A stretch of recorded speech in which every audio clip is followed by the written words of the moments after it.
সুপ্রিয় বন্ধুরা, আশা করি ভালো আছেন। আজকে আমরা বাংলাদেশ বিজ্ঞান ও শিল্প গবেষণা পরিষদের অফিস সহায়ক 2023 সালে যে পরীক্ষাটা হয়েছিল, সেই পরীক্ষার বিপরীত শব্দগুলো আমরা আজকে দেখে নিব। শুরুতে 1 নম্বরে আছে গৃহী। গৃহের বিপরীত শব্দ অর্থ হচ্ছে, গৃহী এর বিপরীত শব্দ হচ্ছে সন্ন্যাসী। মুখ্য, মুখ্য এর বিপরীত শব্দ হচ্ছে গৌণ। এবং ভূত, ভূত এর বিপরীত শব্দ হচ্ছে ভবিষ্যৎ।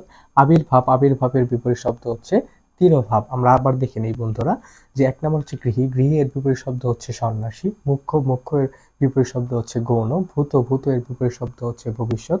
আবির্ভাব, আবির্ভাবের বিপরীত শব্দ হচ্ছে তিরোভাব। এই বিপরীত শব্দগুলো 2023 সালের অফিস সহায়ক পরীক্ষায় এসেছিল। বন্ধুরা, আপনাদের জন্য ছোট্ট একটি কাজ থাকবে, সেটা আপনারা কমেন্ট বক্সে করে করবেন।